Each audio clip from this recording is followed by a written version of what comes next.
Até agora eu não faço a menor ideia de qual o time que vai a campo na segunda-feira contra o Internacional, o que o Vojvoda vai escalar, na muito provável ausência do Neymar.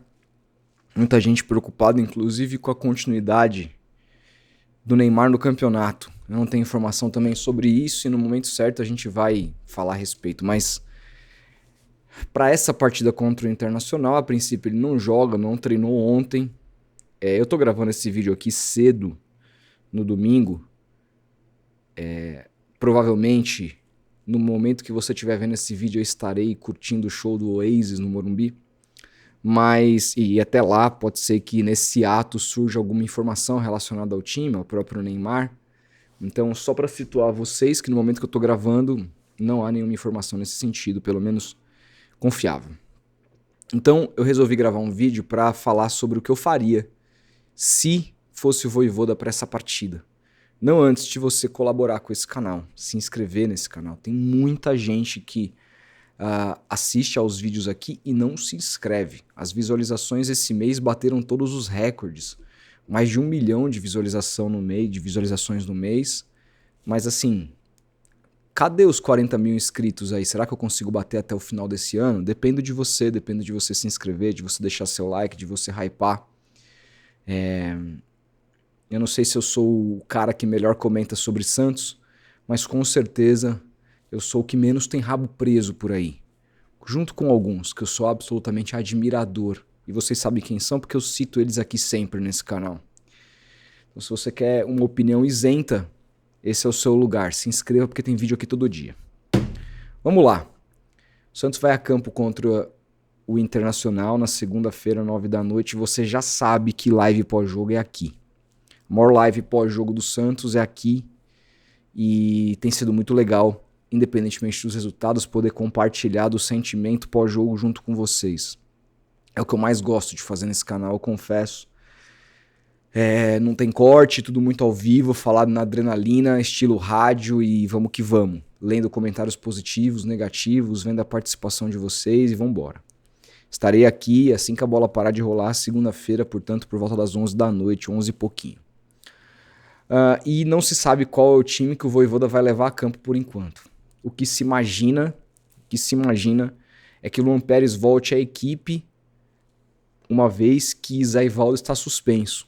Zé Ivaldo fez bons jogos nesse retorno dele, vai ser adquirido. A Rádio Tatiaia deu que o Santos pode inclusive vendê-lo para o ano que vem, vai comprar e revender, que ele teria mercado. Mas fato é que ele não está disponível para essa partida, então o Santos deve ir com um brasão. Imagino que a zaga deva ser composta por Adonis Frias, que fez... Aliás, reparem, o Adonis Frias faz ótimas partidas na Vila Belmiro e péssimas partidas fora de casa. Me preocupa, mas hoje ele é o titular pelo lado direito, deve ter com a companhia de Luan Pérez. E aí é outra característica, né?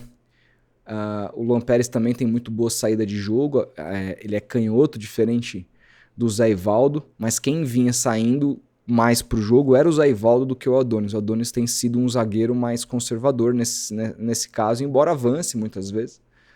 Mas geralmente quem é responsável pelo primeiro passe para quebrar aquela linha dos volantes é o Zé Ivaldo e o Luan Pérez vai ter essa incumbência. Só que o Luan Pérez ele é um pouco mais rápido que o Zé Ivaldo, um pouco mais ágil, mas ele não vai tão bem por cima e também ele não é tão físico quanto o Zé Ivaldo. Acho que o Zé Ivaldo, assim, o problema do Zé Ivaldo é isso aqui, cabeça. Se ele tivesse uma cabeça um pouco mais controlada, para mim, em termos de qualidade, num elenco de zagueiros médios, né, eu acho que ele é um dos principais, um dos melhores, se não o melhor, tecnicamente falando. E o Santos deve ter o Luan Pérez, então, e Adonis Frias nessa zaga. Na esquerda, a manutenção do Souza, não imagino nada diferente disso. E na direita, a manutenção do Igor Vinícius. Essa linha de 4 provavelmente está definida. Me parece que pode acontecer do Alexis Duarte jogar também no lugar do Luan Pérez. Aí é uma questão de preferência, de treinamentos aí do Vojvoda. Eu não faria isso, tá? O Alexis Duarte não mostrou-se confiável e o Alexis Duarte, o forte dele é jogando pelo lado direito. Foi assim que ele jogava lá no Spartak, era assim que ele jogava. Ou numa linha de 4 pelo lado direito, ou numa linha de 3 também como zagueiro pelo lado direito. Os jogos que ele jogou pela esquerda eu não gostei, e ali a posição do Luan Pérez. Enfim, então eu imagino que seja essa linha. Aí a gente imagina um meio campo, né? Eu acho muito pouco provável ele abrir mão dos 3 meio-campistas, e eu não abriria, que fizeram com que ele tivesse um pouco mais de consistência nos últimos jogos. William Arão, Zé Rafael e João Schmidt. Os 3 estão liberados para esse jogo. Eu não acredito numa formação diferente dessa, e é a formação que eu também iria. Agora a dúvida fica lá na frente, porque temos mais 3 jogadores aí para se escalar. Sem o Neymar, que vinha atuando de falso 9, quem que ele pode escalar? De repente o Roleiser como meia e ter o Lautaro lá na frente do Neymar? Ou ele pode escalar 2 pontas, porque é um jogo muito provavelmente que o Inter vai tentar tomar as ações do jogo, um jogo que o Inter vai tentar atacar e machucar o Santos, e o Santos vai ter campo para correr, vai ter o contra-ataque, e por isso, de repente, ter jogadores de velocidade pode ser um caminho? Não sei. Mas imagino que se ele pensar na questão da velocidade, pode ser que ele escale um Santos com, por exemplo, Guilherme, Barreal pela direita e Lautaro na frente.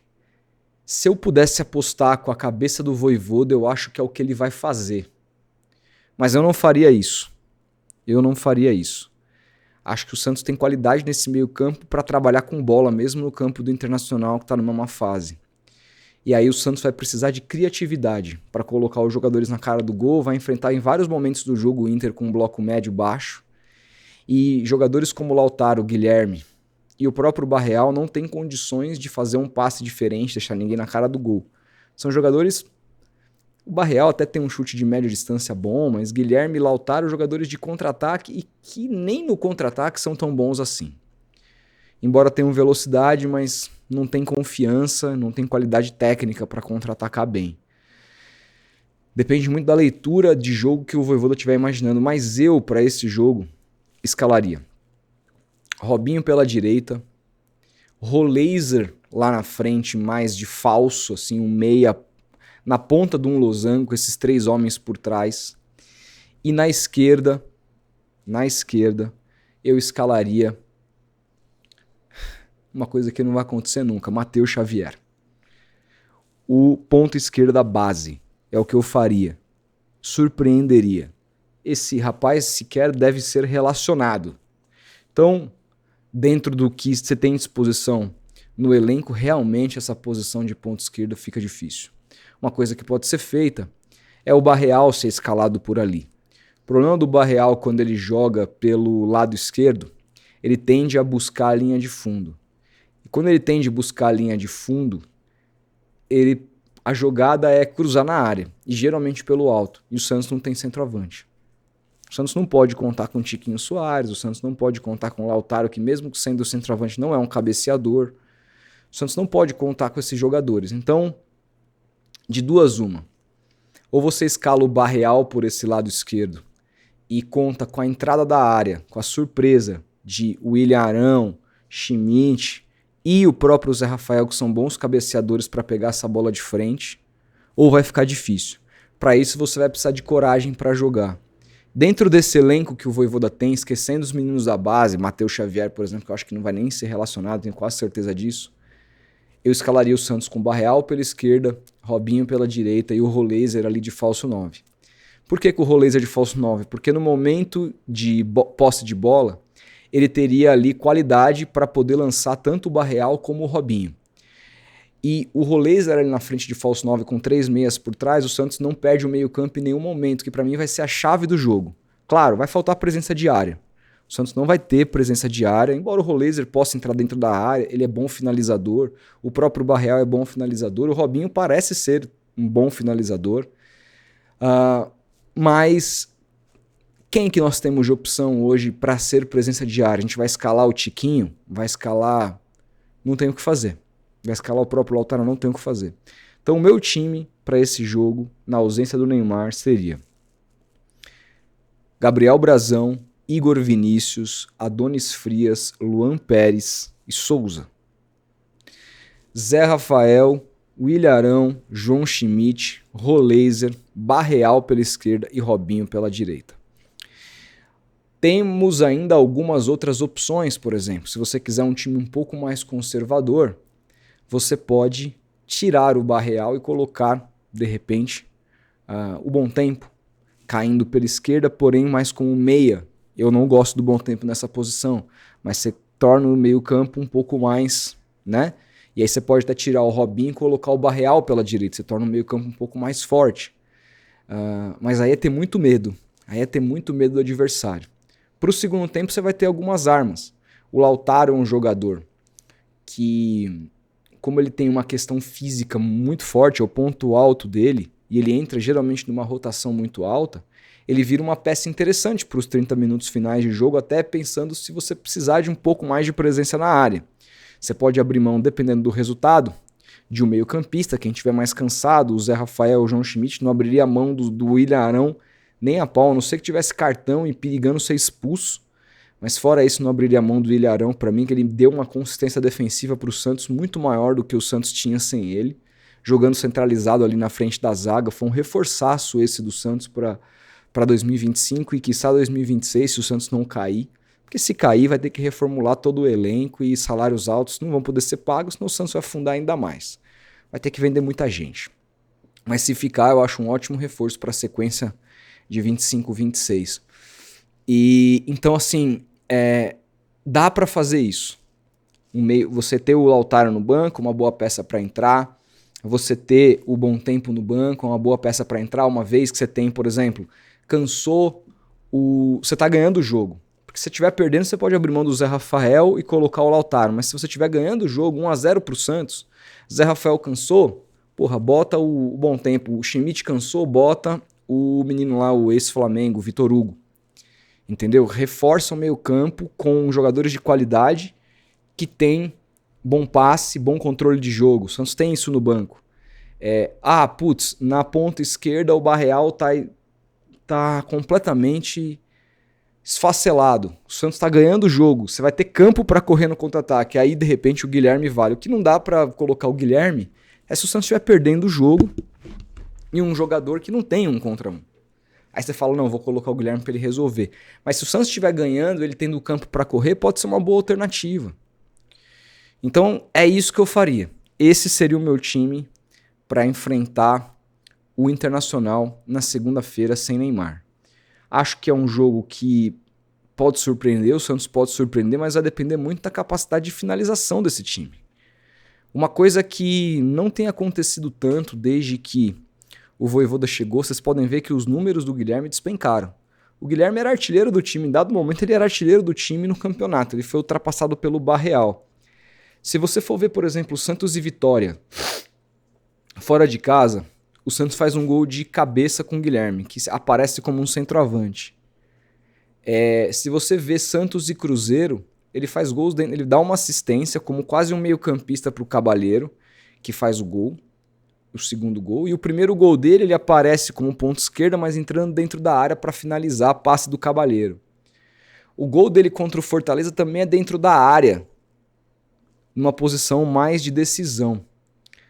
O Guilherme da era Vojvoda fica muito preso à lateral. E como ele é um jogador que não tem drible, o jogo dele cai muito. Então, é uma coisa a se pensar também. Uma coisa a se pensar.